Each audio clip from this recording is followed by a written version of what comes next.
निशी नकोच म्हणत होती. नीरज, तू आमचा एकुलता एक मुलगा आहे. आमच्या सुनेच्या बाबतीत आम्ही काही हौसमौस करू शकत नाही का? मला माझ्या इन्कम मध्ये जमेल मी तितकंच माझ्या बायकोची हौस करणार आहे. आईबाबांच्या पैशांवर मोठेपणा मिरवणं मला पटणार नाही.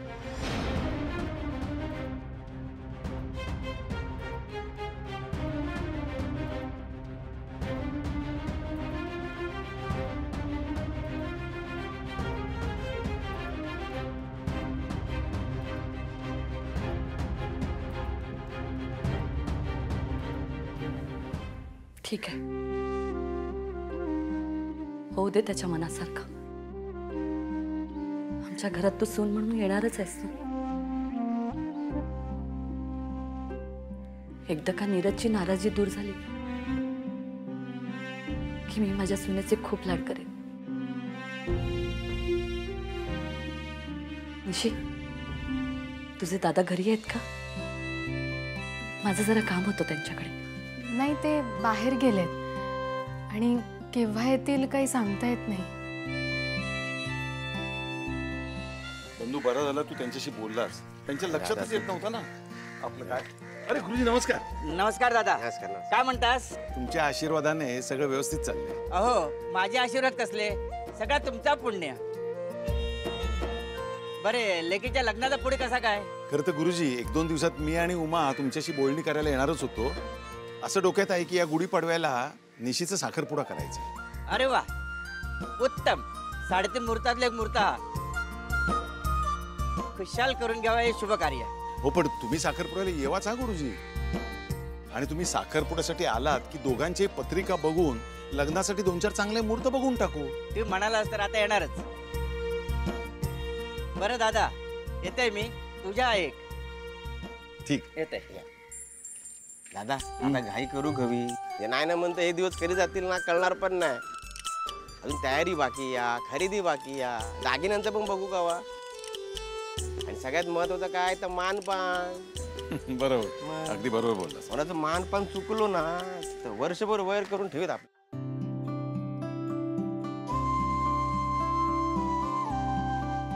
मंजू, अगो मसाल्यासाठी ते मिरची वाळत घातलंस ना?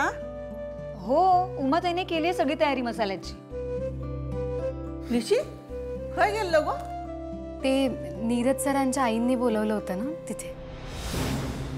आता काय आणखी नवीन कांड रचल्या ना? काय बोला काय होती ती? नाही नाही, काही नाही द्यायचे. आणि असला तरी तू काय सांगणार असस? निशी, काय ग, काय झालं? कशाला बोलवलेलं तुला? अगं, त्यांनी दागिने खरेदी केलेत ना, ते बघण्यासाठी बोलवलं होतं. मग त्याका घालून मिरवू देत ना दागिने. तू का कशाला दाखवूचे ते? कारण ते दागिने माझ्यासाठी घेतलेत. म्हणजे लग्नाची जोरदार तयारी सुरू आहे वाटतं. मला वाटतंय त्यांच्यात खरंच बदल झालाय आता. पण मंजू काकी, आय थिंक आपणही आता लवकर तयारी सुरू करायला हवी ना. म्हणजे त्या जसं आता निशेसाठी दागिने करतात तसं आपण नीरजसाठी काहीतरी करायला हवं ना. Engagement ring. काय का द्यायचे? हो, साखरपुड्याला नीरजसाठी पण अंगठी बनवायला लागेल ना, असं म्हणतेय ती. येस गो फॉरिनर, हे सगळे नव्या पिढीचे चोचले असत. हा, आमच्या गावाकडे नवरदेवाक साखरपुड्यात फक्त पोशाख घेऊची पद्धत असा. आणि मुलाकडचे मुलीक ना फक्त साडी आणि साखरेचं पुडं देतात. द्यायचे? हो, आता सगळीकडे जे करतात ते करायला हवं ना. म्हणजे आता आपली एकुलती एक मुलगी आहे, त्यांचा एकुलता एक मुलगा आहे. जी काय हाऊस माऊस आहे ती करून घेऊ. तसंही मुलांची लग्न लागताना सून कशी येईल ह्याचं टेन्शन असेलच ना. होय गो बाय, होय. बंधूच्या लग्नाचं टेन्शन आम्ही अजून घेतो. द्यायचे? अहो, असं काय करता? मी एवढा त्रास देते काय तुम्हाला? काकी, अगं गंमत करते ती. मग गमती नका होईना. द्यायचे? सगळं करायची परवानगी द्या. तुम्हाला सांगू, गेल्या वर्षी ना माझ्या मावशीच्या मुलीचा साखरपुडा झाला होता पुण्याला. तेव्हा तिथे त्यांनी हॉलवर डान्स केले होते, केक कापला होता, नवरा नवरीने एकत्र येऊन खेळ खेळले होते. खूप मज्जा आली होती. आपणही ते करू शकतो. मी आणि श्रीनिवास करतो ना प्लॅनिंग. हा ग उगाच काहीतरी बोलू नको हा. मंजू, आपल्या घरातल्या समारंभात असली काय थेरा चलूची नाहीत. जा काय होताला ना त्या रीतिरिवाजाप्रमाणेच होताला.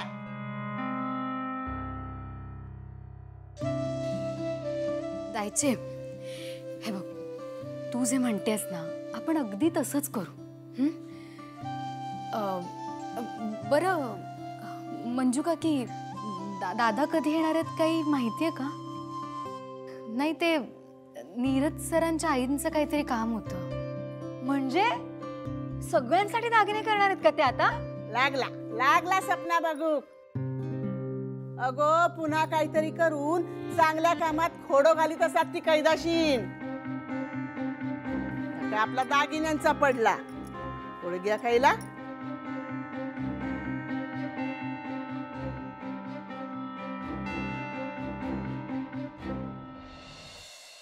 झालं माझं काम. हे घ्या पेपर्स. थँक्स. तुम्ही अगदी शॉर्ट नोटीसवरती माझं काम केलं. मॅडम ती आमची ड्युटीच. Once again thank you so much. येतो मॅडम.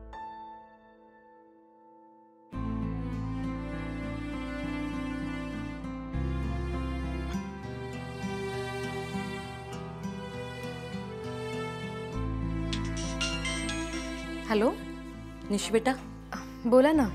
तुझे दादा घरी आले आहेत का? हो, आलेत ते. ठीक आहे, मी येते तुमच्या घरी. निशी, माझं जरा काम करशील?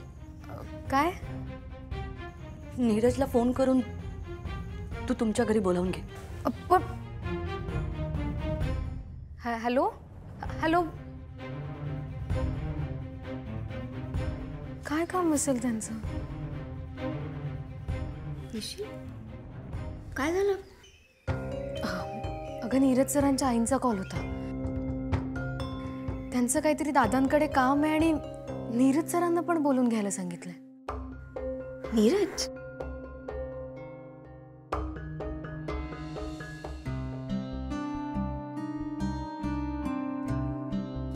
ह्या बाईचं नक्की काय काम असा? आता तुम्ही त्याच्याबरोबर सोयरीक जुळूचा मनावरच घेतलास ना, मग आता या दुखणा कायमचाच असणार.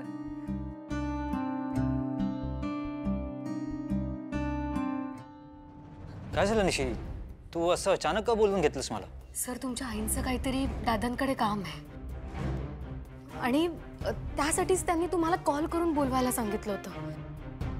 ह्या बाईची ना रोज नवीन काहीतरी नाटकं असतात. जायचे. सगळा चांगला होता ना, त्यात आणखी विघ्न नकोत. विघ्न? विघ्न इल्याशिवाय कसा राहणार? हा, घ्या इला विघ्न इला.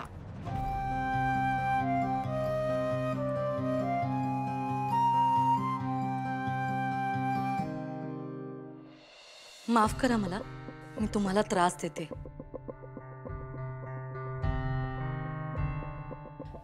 नीरज बेटा, बरं झालं तू आलास. मला माहितीये तुम्ही सगळे अजूनही माझ्याकडे संशयाने बघता. मी काही कट कारस्थान करते की काय असं तुम्हाला वाटत असेल, आणि त्याबद्दल मी तुम्हाला अजिबात दोष देत नाहीये. पण निशी आमच्या घरी सून म्हणून येणार त्याआधी मला माझ्या हातून झालेल्या प्रत्येक चुकीचं प्रायश्चित्त घ्यायचंय.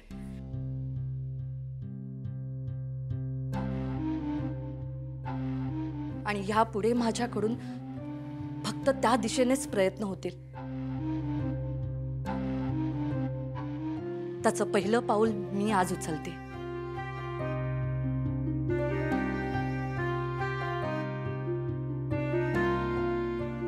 मी लालीताईंकडून जमीन विकत घेतली होती. त्याचे हे पेपर्स.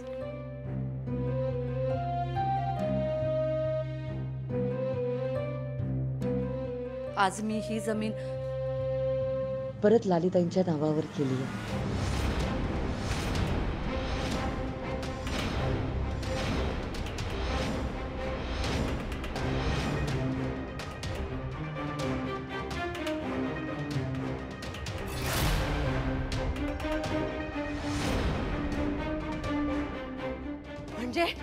म्हणजे आता तुका सगळे पैसे परत करूचे, ते पण बाजार भावान? नाही लालिताई, मला त्या बदल्यात पैसे नकोय. मला आता कशाचाच मोह उरलेला नाहीये. फक्त एक चांगलं काम निशीच्या हाताने व्हावं अशी माझी इच्छा आहे. तिच्या हातून लालिताईंना पेपर्स दिले तर आपल्या नात्यात आलेला दुरावा कदाचित कमी होईल.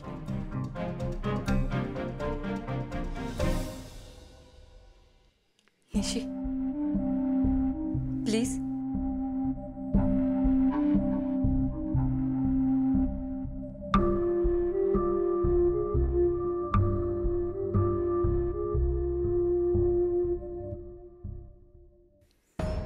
रघुनाथराव, दायचे, चूक झाली आहे हे कबूल करणं, त्याचा पश्चाताप करणं, ह्याची पुढची पायरी आहे झालेली चूक सुधारणं.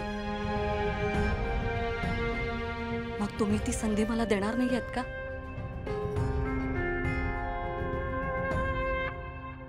निशी, प्लीज.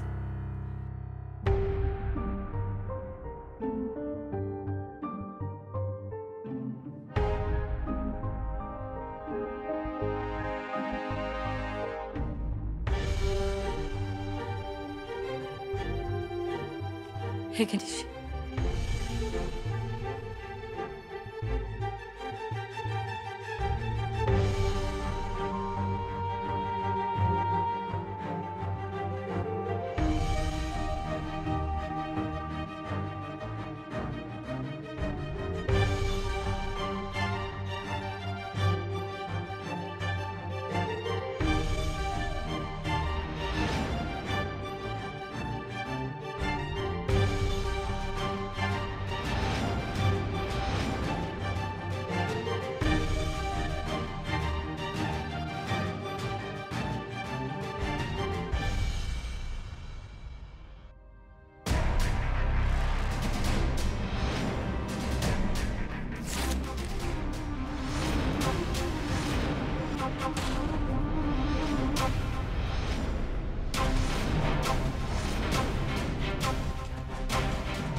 ह्या जमिनीचे कागद देऊन तुम्ही आमच्यावर लय उपकार केला.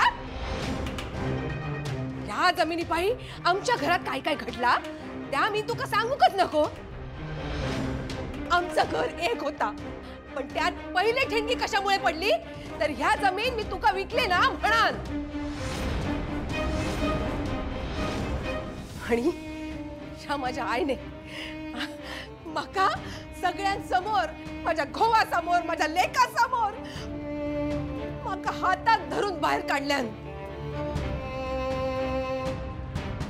हाय, आठवता ना तुका? नाही, कोणच विसरू शकणार नाही तो दिवस. पण या सगळ्या कोणामुळे? हे सगळे ना तुझे उपकार असत. माझी चूक माका कळली म्हणून मी माझी जमीन परत मागू केल्या होताय, पण तुम्ही नाही दिलास. तुमच्या पायावर नाक घासलाय मी, आठवतंय का तुमका? काय आठवणार, कारण हे सगळं विसरूची तुमका मुभा. पण मी विसरणार नाही, उभ्या जन्मात विसरणार नाही. मी तुमचे सगळे पैसे परत करू तयार होतोय. त्यातले काही पैसे मी वापरले म्हणून माझ्या बांगड्या तुमच्या समोर काढून ठेवल्या.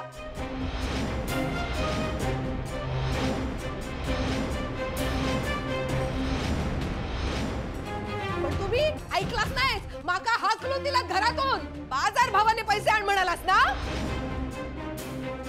आणि आज त्याच जमिनीचे पेपर आणून देतास.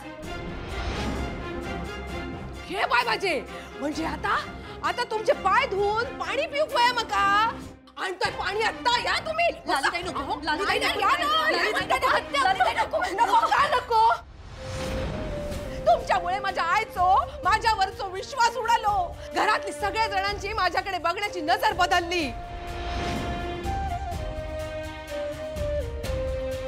या जमीन विकून मी कसा मूर्खपणा केलाय ताच प्रत्येक वेळी सांगत असतात. विचारा माझ्या घोवाक, विचारा माझ्या आईक, विचारा सगळ्यांचा विश्वास गमावलाय मी. आणि आज तुम्ही तुमची सोयरीक जुळवूसाठी माझ्यावर उपकार करतास. ह्या घर तोडण्यासाठी माझा वापर केलास हा. आणि आता स्वतःचा मोठेपणा गाजवूक बघतास.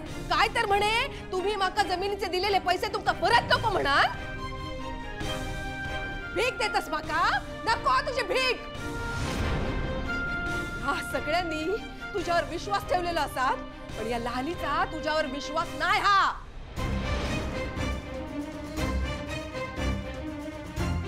ती जमीन माझ्या नावावर करण्यामागे ना तुझं नक्की काहीतरी मोठं डाव असा या माका नक्की माहिता. पण या लाली तुझ्या कुठल्याही डावात फसणार नाही. लाली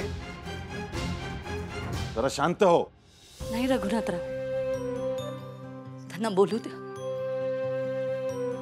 जे मनात साचलाय ना त्याचा निचरा होऊन जाऊ द्या.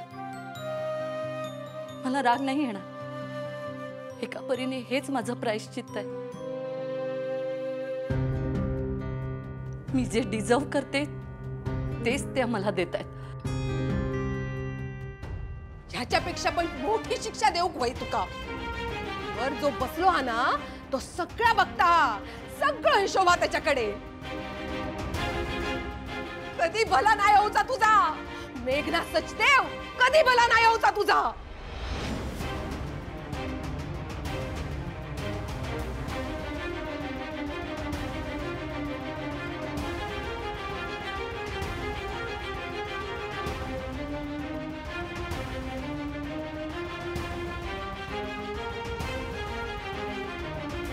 माफ करा. आजपर्यंत जे काही झालं त्यामुळे माझ्या बहिणीच्या मनावर खोलवर परिणाम झालेला आहे. तुम्ही कृपा करून मनाला लावून घेऊ नका. नाही रघुनाथराव, तुम्ही कशाला माफी मागताय. हे जे काही झालंय ते सगळं माझ्यामुळे झालं. ही सगळी माझी चूक आहे. उलट मीच तुमची माफी मागते. अहो काय करते तुम्ही.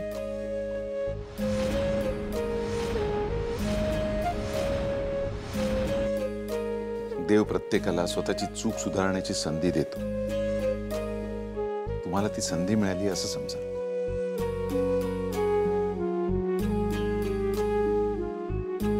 मेघना मॅडम सॉरी. लाली जे बोलली ते फार मनाला लावून घेऊ नका प्लीज. ती भावनेच्या भरात बोलली आहे सगळं. मी समजावीन तिला. तिला माफ करा प्लीज. वा वा वा. आता फक्त त्या बाईच्या पायात लोटांगण घ्यायचा तेवढा बाकी राहिला. तेवढा एकदाचा घ्यावा म्हणजे झाला. रघुनाथा त्या बाईक जर हव्या होता ना तर त्या का गावला रे. लाली कागद फाडून टाकले म्हणजे तर जमीन त्याच्याच नावावर झाली ना. नाही नाही, तसं नाही होणार. त्यांनी हे पेपर्स फाडले असले तरी कागदोपत्री त्या जमिनीवर लालीताईंचंच नाव आहे. तुम्ही तहसीलदार ऑफिसमध्ये जाऊन ती कागदपत्र परत बनवून घेऊ शकता. मला त्या जमिनीचा आता मोह राहिलेला नाहीये. मोह आहे तो माझ्या मुलाच्या आणि भावी सुनेच्या आनंदाचा.